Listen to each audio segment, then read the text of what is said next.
It's inevitable that there's going to be conflict. Somewhere down the line. So It's personal accountability. Do what you say you're going to do. Grow up. I could have done this before you lost all our money. Again, it was an uncharacteristic comment. You know the best time to calmly, rationally talk about how to handle conflict? When you're not in conflict. Exactly. So see how y'all laughing and kiki-keying right now? Now's the time to talk about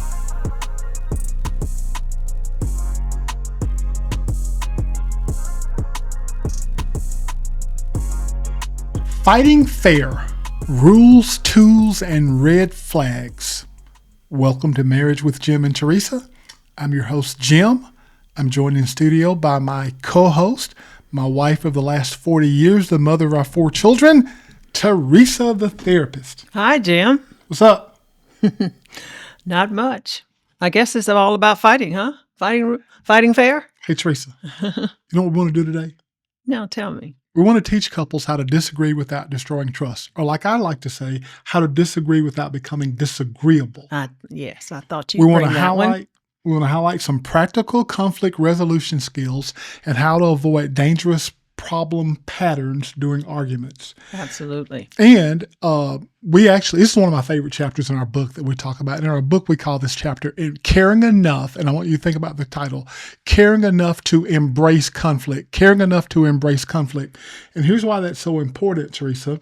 You see in the counseling center all the time couples who think since they care so much, they are avoiding conflict. Right.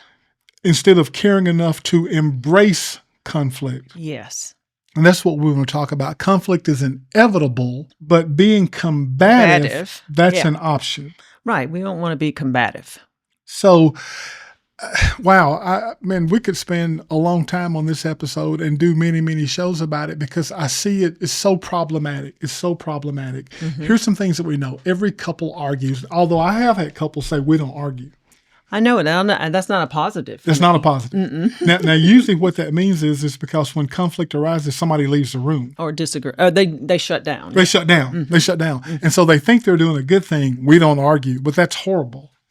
So every couple argues. Disagreements are a normal part of 2 lives merging with different perspectives. Mm-hmm. You know, one of the things I like to say, and you got to understand my comment I'm about to make. The fact that this works is a miracle. What do you mean, Jim? This what? The fact that marriage works is a miracle of God. You know why, Teresa? No, tell me. Because you put 2 sinful, selfish people together in close proximity, and they live with each other. And I wish couples would actually really take that in. Both of you, not just one of you, are sinful. Selfish people. Hey, it's who we are. But now when you put us both together in close proximity, I mean, like in our case, we live at home, we work at home, mm-hmm. we travel together. Every time I turn around, there you are. I know it. It's inevitable that there's going to be conflict. Somewhere down the line. So what we had to figure out, remember we promised you in this episode, what we do in our shows is we talk to our younger selves. We talk to who we used to be before we knew what we know now after 40 years of marriage and a master's degree in marriage and family therapy, mm-hmm. And hours and hours and hours of counseling couples. So here's what we wish we had known, because when people don't understand that conflict is inevitable, then when conflict happens, they go like, oh my gosh. They fall apart. Yeah. We must be in trouble because we didn't know we were going to have arguments.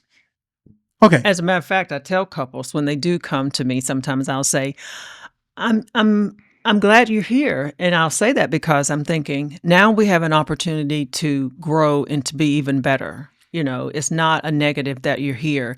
I'm so glad you're here because you're coming to help each other or help yourself. Okay. So Teresa, let me ask you this. Mm-hmm. I try to think about what I'm going to wear depending on what we're talking about. Okay. So you see I got my Superman shirt on. I see that. So let me ask you a question. Do you think you need superhero-like tendencies to not shrink is the word I'm looking for, in the face of conflict? Do you think that requires anything special So I do. Okay. I do. I think, and I guess you could call it your superpower or whatever. You do need to gird up yourself or get ready for a I like fight that, like what you said. because, Well, now wait. Now some people see fight as a negative. So when you say get ready for a fight, do you, as a therapist, I'm surprised you're using that word actually. but it's not negative. So well, when I think about fighting, I think about I know you hurting each other or yeah. something. So what do you mean when you say fighting? Well, conflict, Okay. an issue, Okay. dealing with an issue. All right. So we want couples to know that conflict is not out of the ordinary. It's actually inevitable. And we want you to care enough to embrace conflict. Right. So You can have an unhealthy kind of conflict. okay. Fight, What does that whatever. look like? What does unhealthy conflict look like? So you start to blame, you're defensive, you have sarcasm, you're stonewalling, you're bringing up old stuff, instead of they're making it worse. You're escalating it. It's like you're picking. Okay, that makes sense. So it sounds like That's unhealthy unhealthy. conflict would wound instead of heal. Exactly. So this is when it gets really bad. So hey Jim, the reason I avoid conflict is because in the aftermath of our conflict, things are so bad, which means to me, right? You agree? You're not doing it right. Exactly. You're not doing it right. So Teresa, why do people tend to default to unhealthy conflict? What it is about us? Why you and I are in a conflict? Why do I want to point the finger and hurt you and wound you? Why? You're a therapist. Tell me. Tell me. Well, I think what happens is that you go into your personal self. You begin to attack the person versus the situation. So it's almost like now I'm having to defend myself versus dealing with whatever problem we were dealing with. Okay. Does that make sense? Okay, that does make sense. Okay. Okay, so that's unhealthy conflict. Yes. So healthy conflict would involve listening to understand, staying curious instead of critical, owning your part, and speaking from emotion rather than accusation. Now, it sounds like when you say speaking from emotion, that's a bad thing. Well, no, regulated emotions are wonderful. We want our emotions to be regulated. We all have them. Okay. So that's the difference. That's the key. So it's kind of like strength under control. Yeah. It's like regulated emotions. It's not emotional like outburst and Right. lashing out. Right. Sometimes I guess men, I'm going to say men because you guys say you guys aren't so emotional, but that's not true. I've never said that. Well, some men say that. I think, do you agree with this? Men, generally speaking, aren't as emotional as women. Okay, that's Do you agree with that? I do agree with that. Okay, but it's not fair to say, or it's not accurate to say that men not aren't accurate. emotional. No, men aren't emotional. Because Okay. you are. Okay, yeah, Absolutely gotcha, you are. gotcha. Emotions are wonderful if they're regulated. I'll say this, and that goes for men or women. The problem I think a lot of men make, or the mistake a lot of men make, and the problem that it causes is a lot of men have been taught, don't show your emotions. Don't be emotional. So you sit there stone-faced and stoic, but boiling underneath is something that at some point is going to erupt. So men in particular, and maybe this, you can speak to the women, but men in particular, in your efforts to avoid conflict because you're of the opinion that it's bad, you suppress, and then what could have been little mini skirmishes all along the course of your marriage erupts into like World War III because you didn't address this on a regular basis. Right. And women, I would say give your husband space to ponder whatever is needed, but he needs to express his emotions. But give him some space and give him some time to do that. Okay. So did we talk about healthy conflict and that involved? Did we talk about listening to understand yet? You did. We talked a little bit about it. So but that's what we want to do.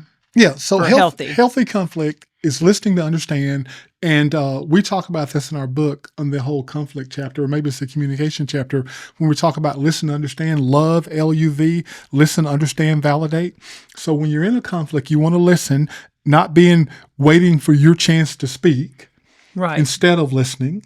You've already got your response like loaded in. So when they finish talking, really no matter what they said, you haven't really heard. You haven't really heard, but you're just waiting to fire back your response, right? So we talk about listening, and then I love the U part of LUV, love, is understanding. Hey, Teresa, now you say, I don't ever put my clothes up. Now, hopefully you wouldn't say never. That's Or one of the ever. rules for not That's in not conflict. positive. Yeah, that's not positive. But let's say you violated the rule. Okay. So I'm listening to you. Hey, Teresa, you say that I don't ever clean up behind myself. Now, when you say that, tell me what you're saying, because here's what I see me doing, but apparently it's different than what you see. You see how I'm trying to understand. Right. Okay, then after I repeat that back, she would either validate, listen, understand, validate. Yeah, Jim, that is what I'm saying. Here's some examples. Exactly. And that would help you understand exactly what I'm talking about. When I say you don't put your clothes up, I mean, you don't hang them up, or you just put them in the chair or By the whatever. way, we're using other examples. This is not about me. We're talking about a friend that we know. You know what I'm saying? Uh-huh. We're talking about friends that we know. Okay. So say, listen, understand, validate. Okay. When couples fight fair, I love this. Conflict becomes we ought to zoom in the camera. When couples fight fair, conflict becomes a tool, not a threat. That's important stuff. Yeah, it could build That's a lot. important. It can definitely build a lot when it becomes a tool. It reveals what matters. It brings hidden emotions to the surface. It opens doors to better communications, empathy, and even intimacy.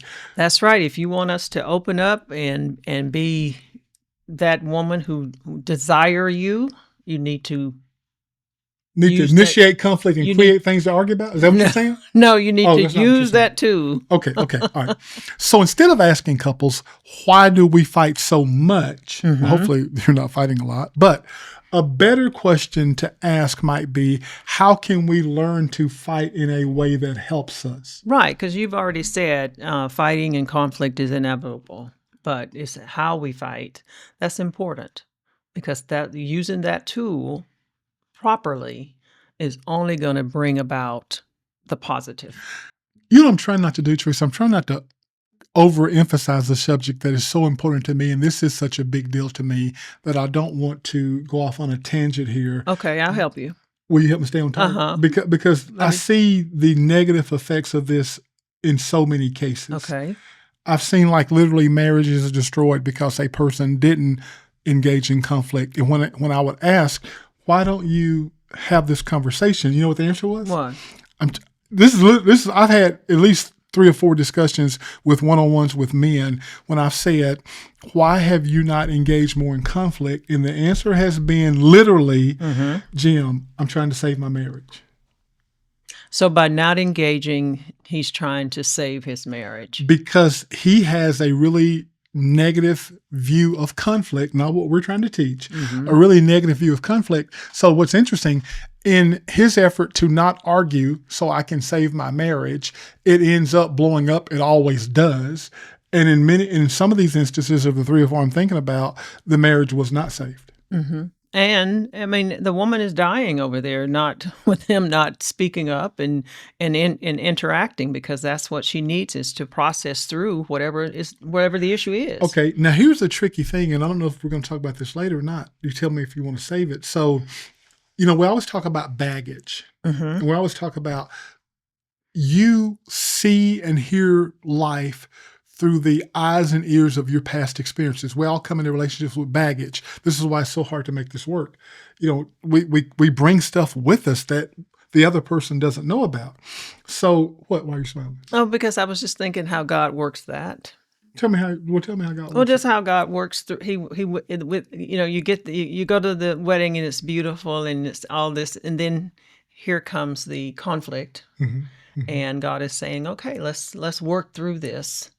Let me show you how to do this. And if we are in tune, we can do this." But I was just thinking about how God works all of the things you just mentioned about it, the negative part of it.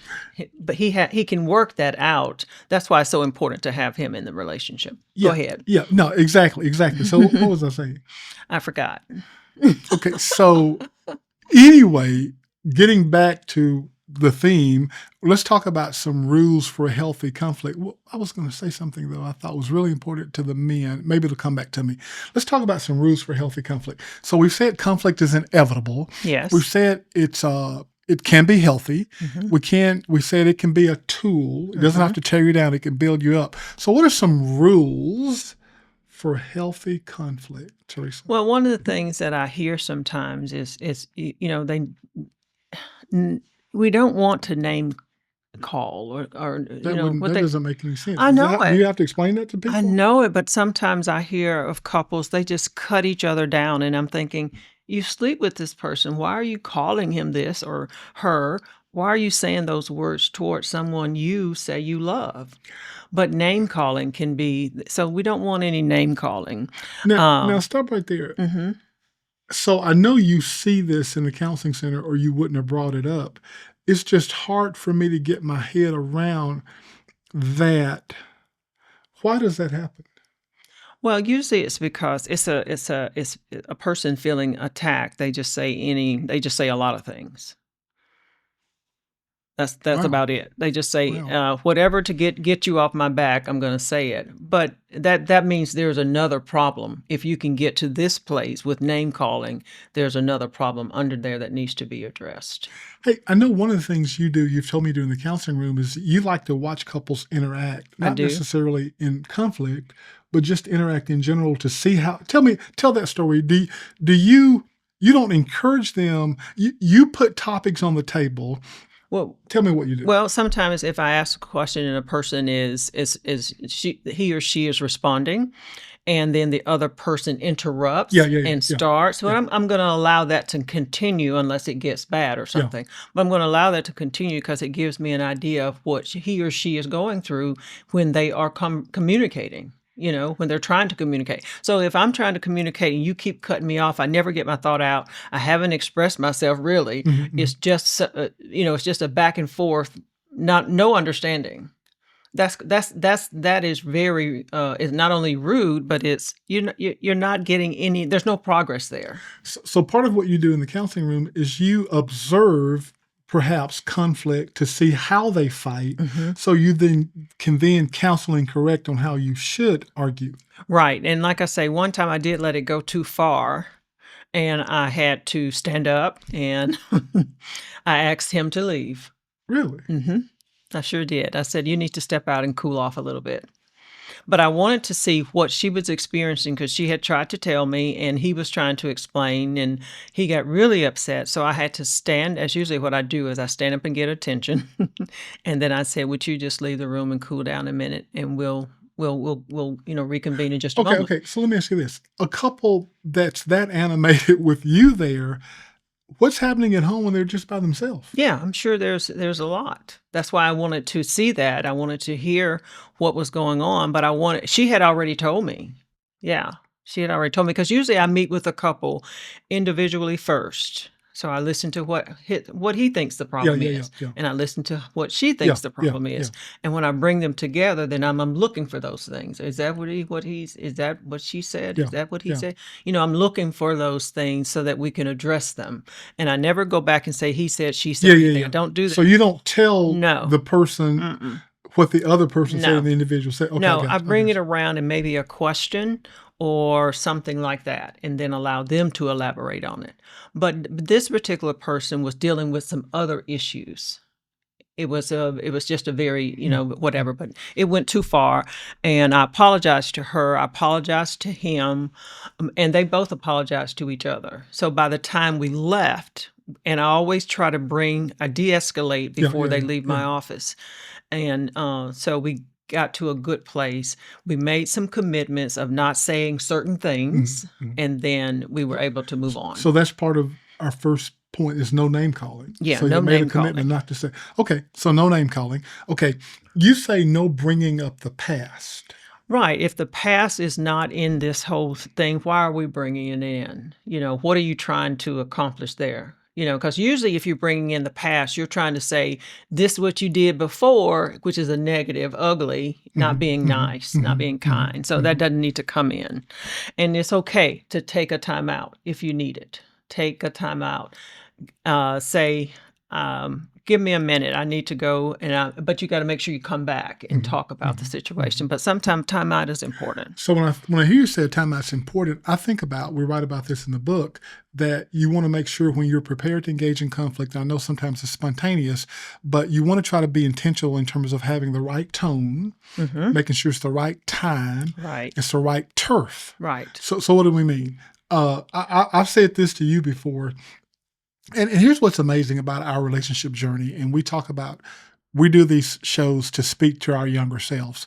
Here's some things just Almighty God just gave me. I didn't have the teaching, the training, but a lot of this is just out of our own life. So when we say right tone, 40 years ago, we're just married. You remember what I used to say to you? Mm-hmm.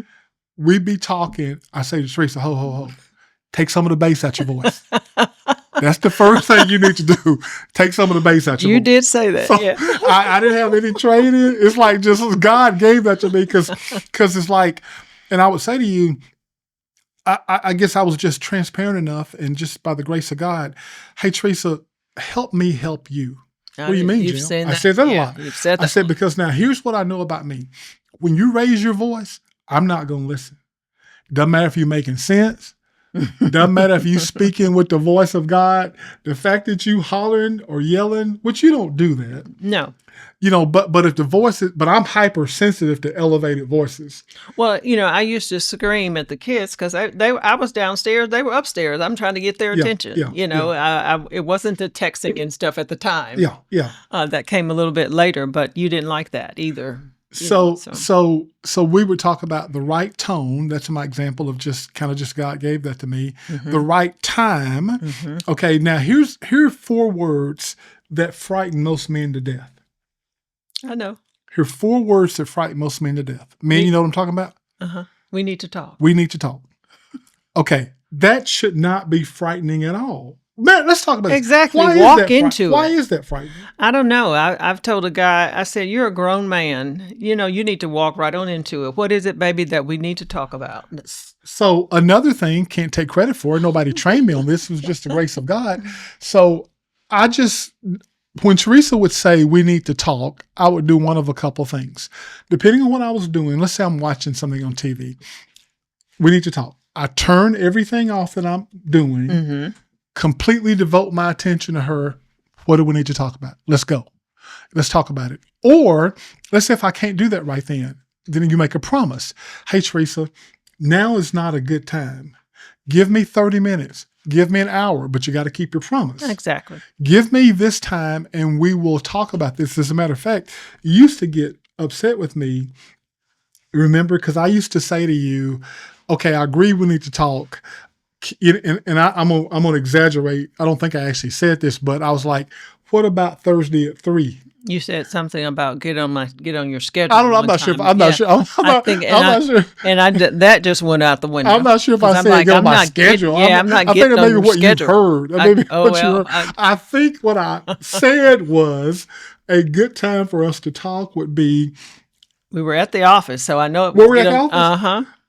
Well, then I might have. You did say that. Okay, so guys, you got to understand. We used to work together. People used to say, how do y'all spend well, we still work together. But starting out, we moved and opened up a new business from Tennessee to Mississippi. And we launched that business together. So we slept together. We drove to work together. We worked all day together. We went and picked the kids up together. We came back to the office. And people used to say, how do y'all do this? So if that was at the office and you said we need to talk, maybe I did say, you got the calendar. Oh yeah, put it on the calendar. Yeah, you did. That which makes perfect sense, doesn't it? No. Okay. Anyway. Well, it said maybe it's the way you said it. But anyway, name calling is disrespectful. Let me go back to that. Okay. Well, yeah, we didn't finish that. I thought we needed to add a little bit more on that. Okay, so name calling is disrespectful. Okay, keep going. It's damaging. Okay. It's damaging to a person's who they are in this relationship. And that's not what you want. Remember, you're a team. You're not each other's enemy. You're in this thing together. You've got to want marriage. You've got to want to work with another person. This is not just about you. And so it's disrespectful to name call, and not even in just a relationship, just as a human being. It's just disrespectful and it's not kind. Hey, so I'm just thinking now, we haven't walked through this, but I'm thinking, Teresa, if you name called, if you said to me, even in the heat of battle, this is just me, right? This is an admission, right? I promise to be transparent on here, right? If you said to me, you lazy, sorry, fill in the blank with the word, I'm not sure I would have ever moved past that. I mean, that's a hard place to move past. Why would you call me those names? Now maybe I should be. You might say, Jim, you should be able to move past it. No, I mean that's hard. I mean, and I've heard people curse each other. Say curse words, say words that are horrible to each other, and I'm thinking, are you in this thing or not? So I'm saying those are big red flags right there, and we'll get to that later. But Okay. So we're talking about don't name call, don't bring up the past, right? Did we leave anything out? well, that was another one. One more. Take a time out. Stay on topic. Yeah. Okay, this is important. Okay, go back to This is important. Stay on topic. So let's argue about one thing at a time. Right now, what brought up the argument was this. Okay, so this is usually wives. I hate to be stereotypical, right? This is usually wives. So you say we need to talk. Okay, great. I'm great. Did you say it was mostly wives? I said what I'm about to say is usually wives. Okay. Unless you disagree. Oh, Here's what I mean. I'm gonna see. What do we want to talk about? This. So while we're talking about this, you bring up this. See this other hand? This other hand, other stuff. you bring up this. Now, do you say that men do that as well? As often? Not as often. I won't say as often. So what we're saying is stay on topic. Stay on topic. Now, I'm not saying we're not going to talk about this stuff, but let's talk about this stuff when we finish this stuff. So give me one thing at a time. You realize that most men tunnel vision. Tunnel vision. Women, if you don't know this, most of your husbands, I'm kind of a do one thing at a time kind of guy. And you need to ponder sometimes. And I need to ponder sometimes. And I am all over the place. Yeah, I can be thinking about the kids and thinking about work, thinking about family, other family, extended family and church and everything. I can be all over the place. Exactly. Which I find frustrating. You know what that causes? No. Conflict. It causes conflict. Okay. So anyway, stay on topic. Don't bring in unrelated issues.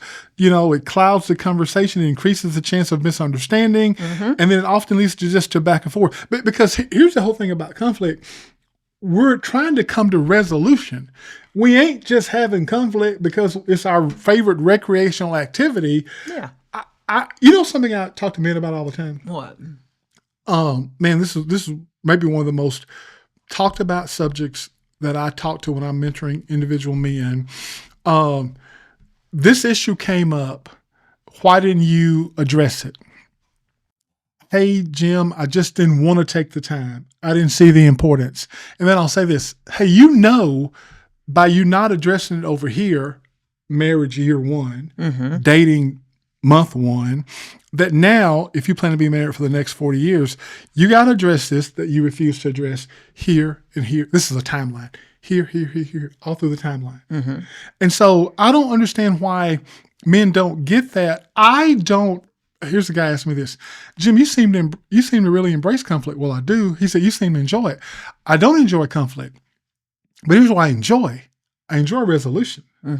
Or at least management. So I enjoy the fact, and reason why I'm so invested in a single incident is because I enjoy the fact that we don't have to ever talk about this again, or we certainly minimize the amount of times we talk about. I agree, 100%. Does that make sense? It does, and that's why I ask the men to step into it. Afraid or not afraid, you're a grown man. Is it fair to say? Grown woman, step into it. Is it fair to say that you see men more often than not the problem when it comes to trying to avoid conflict? Is that fair to say or not? That is fair to say because a lot of the time a woman will step on the ego. And if we step on your ego, you're going to And shut what down. does that look like? Maybe you stepping on my ego. I don't even know it. Tell me. No, it's Tell- just that if you walk into that disrespect, if you Okay. disrespect me, because a man demands just respect, and if you walk into the disrespectful area, you just shut him down. And so he doesn't have, it's like he needs more energy to come back. But I encourage him to come back, even after disrespect. One thing you can say is, I don't appreciate the way you spoke to me. I thought that was disrespectful. That's one thing you can do to get on an even plane. And then she needs to acknowledge, I'm sorry, I shouldn't have said that. However, let's talk about this. Okay. So what you're saying is you do see men more often than not passive. Yeah. But one of the reasons why is because you've said something that was disrespectful or hurt my feelings. And then I know with me, I think this is true for me, that tends to make me shut down. And so the conflict that we were going to engage in, the conversation that we were going to have, we just don't have it because you've hurt. This sounds kind of petty, right? Well, because you've hurt my feelings. I like to use the word the ego. You've stepped on. It's even more than feelings. It's something we have stepped on that is. It's very hard for you to come around. Okay. Yeah, Okay. it is. All right. So when we say stay on topic, we talked about we don't want to confuse what the real issue is. We don't want to make resolution impossible because you give me so many things to think about that now we can't solve it.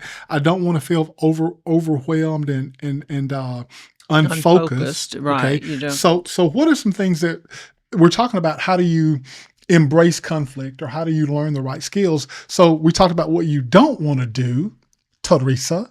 What should you do?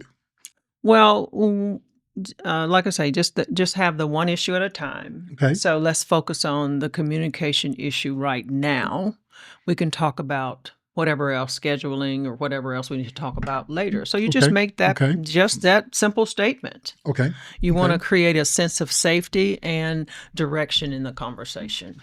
All right. We mentioned in our topic we're going to talk about red flags. So what are some red flags that you see? Or maybe I'm sure you've seen everything, but that you see or that you know that people do, some red flags that we want people to watch for.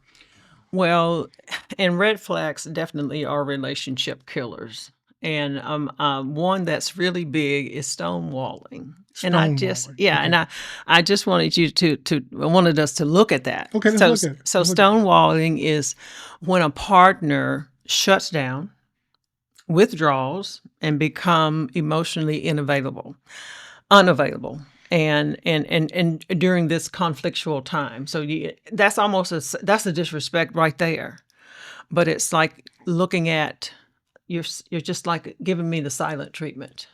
And I've had couples to say, well, he can give me or she can give me the silent treatment for 2 days. And I'm thinking, you living in the same house?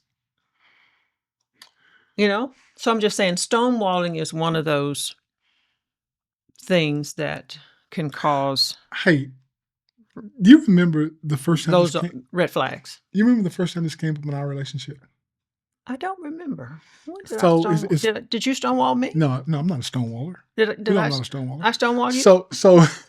So this is about being transparent and just honest with each other. So here's something I told Teresa. Like we're married. We don't know what we're doing. We've already shared that, right? But again, God's grace. So you got to know yourself, right? So one of our early arguments, this is all I remember about it. You shut down and you weren't talking. And I remember, here's what I said to you. Hey, Teresa, here's something you need to know about me. Not proud of it. Not proud of it. Yeah, I remember now that you say it. Here's something you need to know about me. If you're going to go without talking, I'll go the next 69 days without talking. If you want to go down this road, if you want to compete in this area. So you threaten me. No, if this the game you want to play, I ain't going to lose. I know you're not. that was basically what I was saying. So what I said to you was, help me help us. That's kind of what you were saying. Yeah. Help me help us because, guys, I'm not proud of it. Don't be so critical. Don't be so judgmental. This was 40 years ago. But what I said was, Teresa's trying not to talk. So it's been a day. Okay, I'm going to double down on the day. And then this is knowing yourself, right? So now, hey, one of my best friends in the world, Ronnie Parker. You know Ronnie. I know, Ronnie. Ronnie was a roommate in college. Ronnie and I had an argument one time. We lived in the dorm room together. Uh-huh. I don't think I talked to Ronnie for a week and a half. That's horrible. Ronnie is such a sweet person. Ronnie is a sweet person. But well, my best friend. But hey, we had an argument about, I don't know what it was about, but I remember for like a week and a half, I'd open my mouth. And we slept right next to each other in the dorm room. So I'm not proud of this, Teresa. But all I was telling you is it would help me be able to help us if you don't do that. Mm-hmm. And so, Jim, why don't you work on yourself? It's all about accountability. I get what you're saying now. It's 40 years ago. Yeah. Another version of stonewalling is just walking away mid-conversation. I'm playing through mid-conversation. I don't remember experiencing these things, so I'm playing this in my head. Hey, that would not be good. No, that wouldn't. It's disrespectful. It is. Absolutely. And another version, let's look at this one. Okay. Is no eye contact. One of the ways I do a connection little exercise mm-hmm. is that I have a couple hold hands. Mm-hmm. Mm-hmm. This is in the counseling room. In the counseling room. I have them look at each other in each other's eyes. It is sometimes so very hard for them to look in each other's eyes. That's because they're there at the office for a reason. So something has gone on. But usually, sometimes there's tears begin to roll. Okay, let me understand. Because just the connection of eye-to-eye contact. Okay, touching. So a couple walks into your office, mm-hmm. whatever their situation is, you say to them, "I want you to hold hands." Well, it depends on where we are in the thing. We're trying to get past something. Yeah, mm-hmm. I want you to hold hands mm-hmm. and look each other in the eye. Mm-hmm. I'm not understanding why that's hard to do. Explain it. Well, I'm just saying if there were issues between us, if there had been pain, then and hurt, then it would be hard to do. Yeah. We can only do it because we truly adore each other, and we don't have that in between us right now. Okay, so you know what? You're helping me. See, I got to take you out of the equation. Okay. I can't imagine not looking you in the eye. Okay. Now there are some people I don't respect enough to look. I mean, not me personally, but I've heard about situations. You heard? Okay. All right. But I didn't. But it's hard for me to put that into a couple. I know. I get that I could feel that bad about somebody, but not. But yeah, some couples can get to that place where there's been some type of pain, some kind of hurt, and they've been avoiding each other for a long time. They've not talked. They're not even making eye contact, and that's very dangerous. Okay, let me ask you. Wow. Okay, let me ask you this. You said silent treatment, mm-hmm. walking away. Wow, this is some stuff. Walking away mid-conversation, avoiding eye contact. Okay, what about this? What about the person, hey, we're in a conversation or we're in conflict. Maybe it's not even conflict. Maybe it's just a conversation.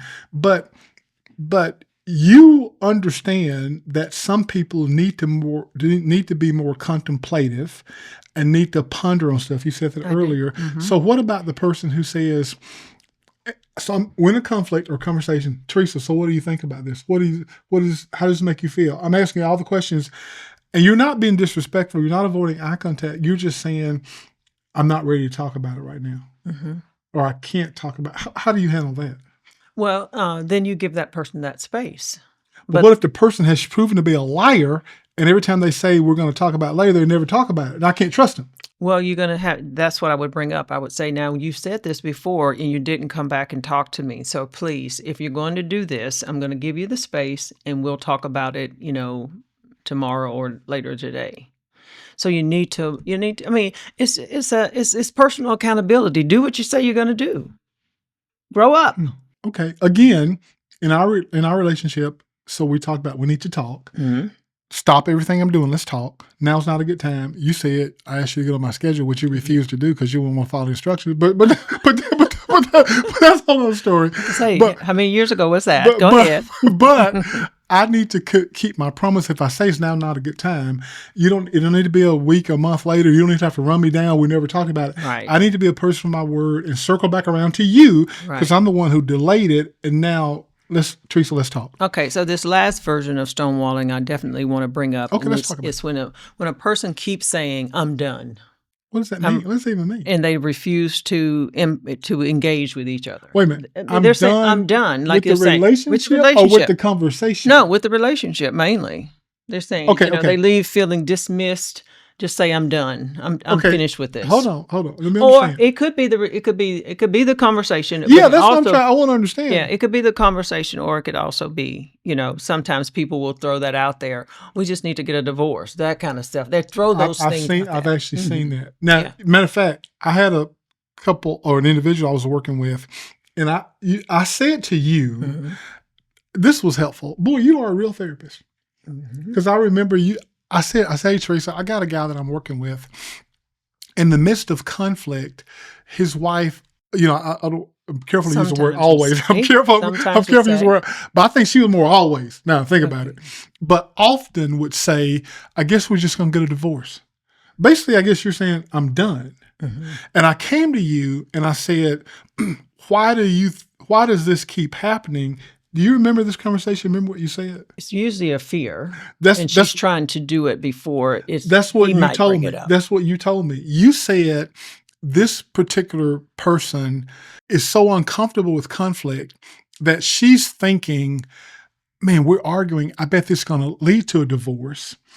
And for whatever reason, it prompted her to go, I'm going to be the first to say it. And you explained to me that was fear-based. I didn't know why the person was saying it. And I was able to share with her husband, this is what's going on, which was able to help him. Good. Absolutely. Okay. All right. Man, this is a really good topic. Yeah. Another red flag. Okay, another red flag. All right. It's contempt. Contempt. I don't know what that means. Contempt of court. I've heard that term. It's communication that conveys disrespect, superiority, a disgust toward your partner. Oh. Yeah. Oh. Just okay. And this is one of Gottman's, as a matter of fact. This is one of the Gottman. So you learned that in your training? Really? This is one of Gottman's rules. Okay. Okay. So sometimes people will eye roll. Like, oh my gosh, that. And you're saying that's contemptible. Yeah, it's like disgust toward the other partner. I hate to see that between a couple. I want them to communicate. I don't want them to be eye rolling. Just say, sweetheart, I don't feel that was whatever. Talk. Instead of using that, that's a nonverbal communication style. But mocking and name calling, we already said that. Now hold on. Good. See, now I try to put myself. The thing about doing these shows is I feel like we learn as much as you guys do as we talk back through this stuff. So I try to put myself in this situation. So when you say eye rolling, I'm going to trust you that that's contemptible behavior. I never honestly really thought about it as at the list of stuff that's like don't do.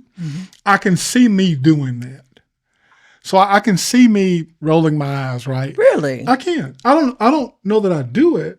I've not noticed. But I can see me doing it. I can probably see me doing it sometimes. Whereas mocking and name calling with you, I can't see me doing that. Does that make sense? Yeah, I don't want to. I've got sarcasm. Now you say sarcasm that belittles. I mean, sarcasm is kind of I speak sarcasm fluently. So. But it's not belittling. That's the word. That's the key. Okay. So it's not just sarcasm. So eye rolling, mocking or name calling, sarcasm that belittles. Okay. All right. And just dismissing, your partner's feelings in disgust. Like, a person has the right to feel what they feel. And you need to be able to hear that. Now, does it make it right or wrong? Okay, that's what I was about to ask you. It doesn't make it right. That's what I was about to ask you. Yeah, it doesn't make it right. But I want to be able to hear that and to say, well, I'm sorry you feel that way, but this is how I feel, or but that person needs to express that feeling if it's something that they feel that they are experiencing. Now you say dismissing your partner's feelings with disgust. Here's what you say. Okay. It's considered, I never thought, it's considered the most dangerous communication style in relationship. It erodes trust, safety, and emotional connection. Really? It just did all of that. You're exactly right. I mean, doesn't it? I'm just saying, put yourself in that person's position. If I'm looking at you in disgust. Okay. I'm not arguing with you. I guess I just never thought about this. I never thought about this. So another one Okay. is scorekeeping. Oh, I keep That's a red score. flag. I keep score. You I don't do? keep score with you though. But with everybody else, I keep score. But I'll keep score with you. I have you in a different program. You know that. That's right, what by you the way. say. Yeah, I got you in a different little box. That you're the only person in America in that box. So Okay. yeah, I'm working on expanding the box, the circle of trust. Y'all saw Meet the Fockers. I'm working on expanding my circle, but right now I got a really narrow circle with Teresa in it. What about the kids? No, they ain't in the circle. They're not in the circle. No, they ain't in the Okay. circle. So scorekeeping is like I'm tallying up all Okay, the things okay. from our past, and I'm keeping score. Well, you did this, I'm going to do this. Those back and forth type. We don't have time for that. Okay, now stop right there. I did Doesn't everybody do that intentionally or not? not necessarily intent. Well, I'm going to say what's the word? Let's say I don't bring it up. But can I prevent a score from running in the background of my brain? No, I don't know. Maybe I can. What's the word I'm trying to say? It's not you said intentionally.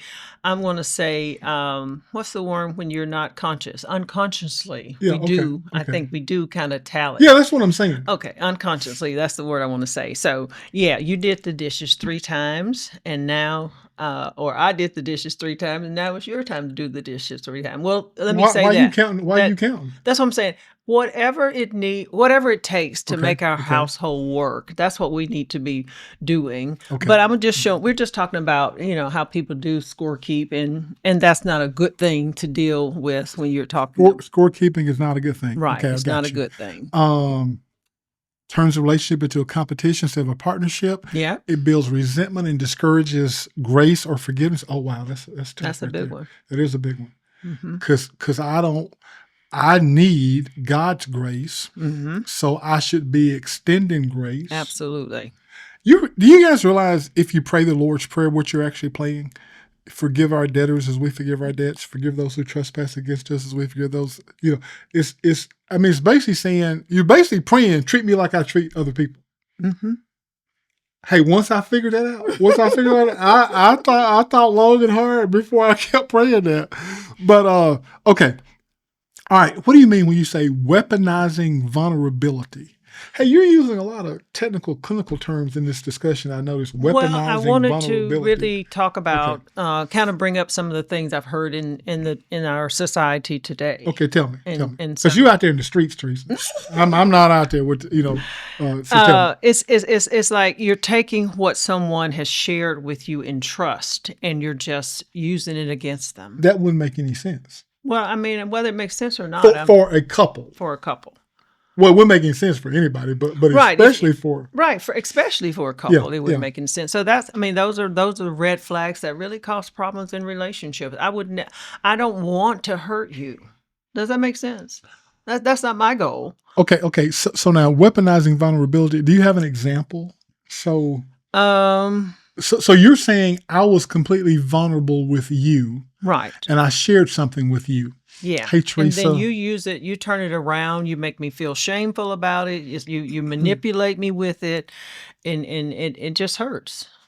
Hey, Teresa, when we'll be on these podcasts doing these shows and you keep using those clinical terms with your fancy with your fancy master's degree, that it makes me feel, what's the word? I don't know. It makes me feel less than. So let's say I shared that with you in confidence. Then the way you weaponize. Come on here and tell it. Okay, I got you. If you told me that in private, and then I come on here and make you feel bad about it. Why would you do that? That's what I'm saying. That's why it's called a red flag. It's not a good thing to do. But some people do that because they're hurting the other person. Sometimes they think it's like bringing. They think it's helping? No, they think it's. Let me keep them down, or it's not a positive. It's really an insecurity on that person's part. Does that make sense? They're saying it to keep another person lower than them to a degree mentally, or not bringing them up to the same. They're not trying to uplift them. They're trying to keep them down. Okay. And that's an insecurity part on that person's part that does it. Okay. All right. So you share some great examples. Mhm. I guess if I just wait to let you finish that, you mentioned like somebody sharing. I've shared, or you've observed that I'm clingy. Mhm. So later you say to me, "You're so clingy. No wonder none of your past relationships worked." Mhm. That's just hurtful. That is very That's just hurtful. Well, hurtful. What kind of person says these things? I'm just saying they do. Okay, one spouse confesses past financial mistakes. And they Mhm. later hear, "Of course you want to handle the money. We know how well that went last time." Hey, by the way, you said something hurtful to me. Oh, I know, I remember. But now here, okay, to me this is a great story because you said something hurtful that was uncharacteristic, and I don't hold it against you. So the fact that I bring it up, it really does not bother me. Mm. But But I said it at like you say, it was a very yeah, difficult yeah. time for us. So listen to men. We've told the story. We built this company. We lost everything. We filed bankruptcy. We went from owning over 100 houses to losing our personal house. And Teresa said to me in the midst of this crisis, she said something she wanted to do, something you wanted to do, which of course we couldn't afford to do. Mhm. And you make the comment like, we could have done this. I could have done this before you lost all our money. Again, it was an uncharacteristic comment. It I was. didn't take it personal. You remember what I said? Because it wasn't true either. That's another thing you have Well, to really it wasn't it true. It wasn't wasn't true. true. Right. But I guess what I'd say this in terms of you've built the relationship capital with me.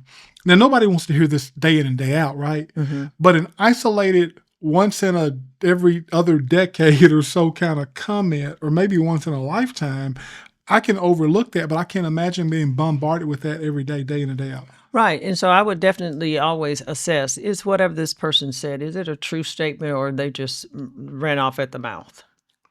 You know? Wow. Okay, this Yeah. is making sense to me. Basically, stuff shared in vulnerability, don't bring it up. I shared with you about something with my family, with my family upbringing as a kid, and you bring it up. No wonder you're so messed up. Mhm. Look how your daddy treat. Okay, Exactly. okay, all Yeah, right, all yeah. right, all right. So why is all of this so harmful? Yeah, why is it harmful, Teresa? Well, for one thing, I think we go back to it breaks trust. And when you Okay, break trust, that's a major thing in a that relationship. is a major thing. And whether it's a I friendship or a can't trust couple. you. Right. I got to be able to trust you. Well, if I can't trust you, how do I stay with you? Like I say, we build trust. So And you'd have to start. You have to rebuild it. right, you Okay, have to rebuild okay, it, and you've all right. got to be both people got to be on the same page in order to want to go down that Okay, path. okay. So it breaks trust. Mhm. It Shuts shuts. down shuts down that intimacy Okay, part. And okay. intimacy is very important. It's not just about the sexual part so much, but it's the connection that dies. And when a person isn't connected, I mean, it's just like you're in a relationship with Mhm, a mhm, I don't know, just somebody. mhm, mhm. It's just not it's not intimate. Okay. It's not close. You also say it creates emotional control. What does that mean? If you shift the power dynamics and you use shame to gain the upper hand, that's Mhm, what I was mhm, saying mhm. earlier. That's what they've done. They've used shame to get the upper hand. That's not a good way to be in a relationship. Okay, okay. Have that dynamic. And then I do get this one. You said breeds silence and resentment. So you've got couples in the same house. They may not be sleeping in the same bedroom. They're not talking to each other. They're basically roommates. Kind of like me and Ronnie was when we weren't talking. Kind of like when we weren't talking. Walking around, not Yeah, talking yeah, to each yeah. Because other. we live in the same room. So it makes the relationship unsafe. You're Okay. not growing. It's unhealthy. Okay. Okay. So when you say role play or coaching antidote, are you talking about this is some things you share in the counseling room to help couples get past this? Hmm. Okay, so go deeper. Well, that's what I've done. Okay, so you, for example, you say you invite couples to agree on 3 new fight fair rules Hmm. and talk about how they'll use them this week. So Right, that would be like your homework. right, kind of like a yeah. And then like I say that I've already told you the things not to do, Yeah, yeah, and so it's yeah. up to you to if they're happening to take those things out. Okay, so do we want to give that out as homework to the audience. Yeah. Invite couples to agree on 3 new fight fair rules. So we're going to see, you know why this is so important? Why? You know the best time to calmly, rationally talk about how to handle conflict? When you're not in conflict. Exactly. So see how y'all laughing and kiki right now? Now's the time to talk about, hey, Jim, I don't want to bring up conflict right now. Everything is going good. But conflict, we already said, is part of marriage. It's part of a relationship. So since you know it's going to be there, why not now while emotions aren't elevated, why don't you talk about right now, hey, you know what? The next time we get into a conflict, maybe probably not us, but we can share it with friends because we probably won't have another conflict. But what our friends do, we're going to come up with 3 new fight fair rules and talk about how we're going to use them this week. Exactly. So that's going to be our assignment. You want to be very intentional. Hey, this is hard work, but remember my promise to you in one of our early episodes, 40 years, countless hours of training in various degrees. We're really, really good at this, but you have a chance to be better than we are. Now, here's the missing component that we haven't talked about on this show is in order to be better, you're going to need a mediator. You're going to need Jesus Christ. You're going to need the saving grace and power of Jesus. So what we invite you to do is to come into a personal relationship with Jesus. We've got in the show notes just how you can do that. Jim, you went from conflict to Jesus. I didn't know this was a religious show. It's not. It's a relationship show. And we're talking about now about your personal relationship that you'd have with Christ in order to make this work. Thank you so much for joining us. Please remember to share this with friends. Hopefully it's helpful. We are so excited to have you join us. We look forward to our meetings each week. And hey, we'll see you next Wednesday.